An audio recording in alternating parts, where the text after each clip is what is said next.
La première journée de huitième vient de s'écouler. Il y a eu deux gros matchs, soit la Namibie contre l'Angola et le Cameroun contre le Nigeria.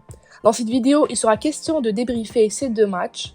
Et avant de commencer, n'oubliez pas de vous abonner, liker, partager et commenter si vous aimez le contenu, car c'est vous la force. D'abord, pour commencer avec le match entre l'Angola et la Namibie, qui s'est terminé à 3-0 pour l'Angola. J'ai vraiment aimé voir ce match, puisqu'on a pu voir de très belles actions et du spectacle des deux côtés.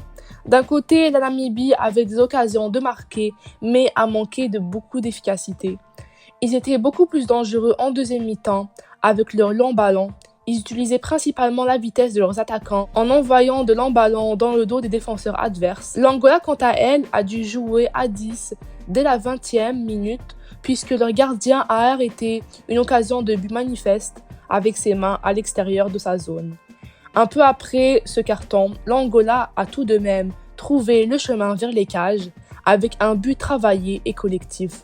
Ça a commencé avec une magnifique passe en profondeur de Vieira pour Colombe qui, au lieu de la tirer, l'a centrée devant le but pour Dala qui devait alors que frapper le ballon pour qu'il rentre dans le but. Juste après, un Namibien a reçu un deuxième carton jaune et se fit alors exclure du terrain.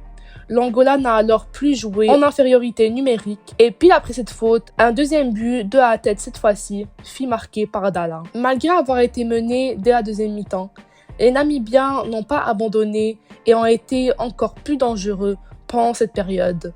L'Angola a tout de même continué à avoir des occasions et grâce à leur joueur Mabululu, qui fait tant parler en ce début de CAN, un troisième but a été marqué.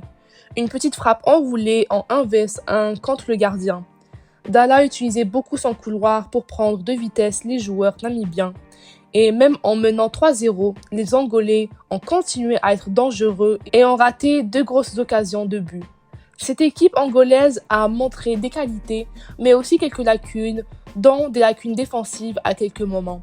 Ce fut un match assez intense, la possession de balles était partagée. Il y avait très peu de tirs cadrés, soit 4 pour l'Angola et 3 pour la Namibie. Mais malgré tout, l'Angola a réussi à s'imposer sur un grand score.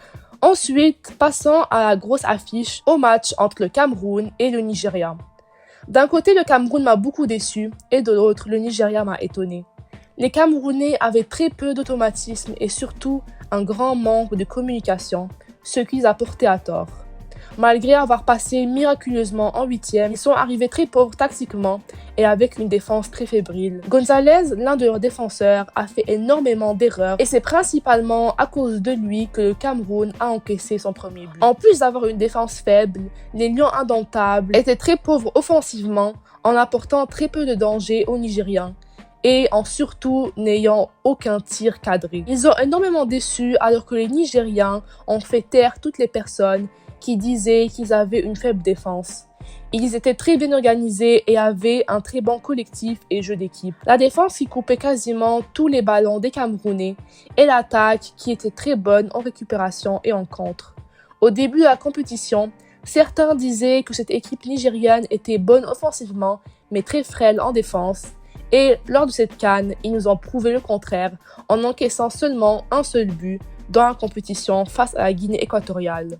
Leur joueur star Osimhen, le joueur de l'année 2023, est un grand atout à cette équipe puisqu'il fait un énorme travail de l'ombre en revenant en défense et en faisant énormément de pressing, ce qui a principalement mené au but. Il fait un très grand travail de l'ombre puisque malgré ne pas avoir marqué, il a permis aux Nigériens de se construire plusieurs occasions de but et de prendre les Camerounais de vitesse. Lookman a été l'auteur d'un doublé pendant ce match et cette équipe nigérienne a montré une très grande efficacité et je la vois monter en puissance au fur de la compétition. Ce match de quart de finale Angola contre Nigeria sera très intéressant à voir puisque ces deux équipes ont leurs atouts, mais seule celle qui fera preuve de plus d'efficacité gagnera.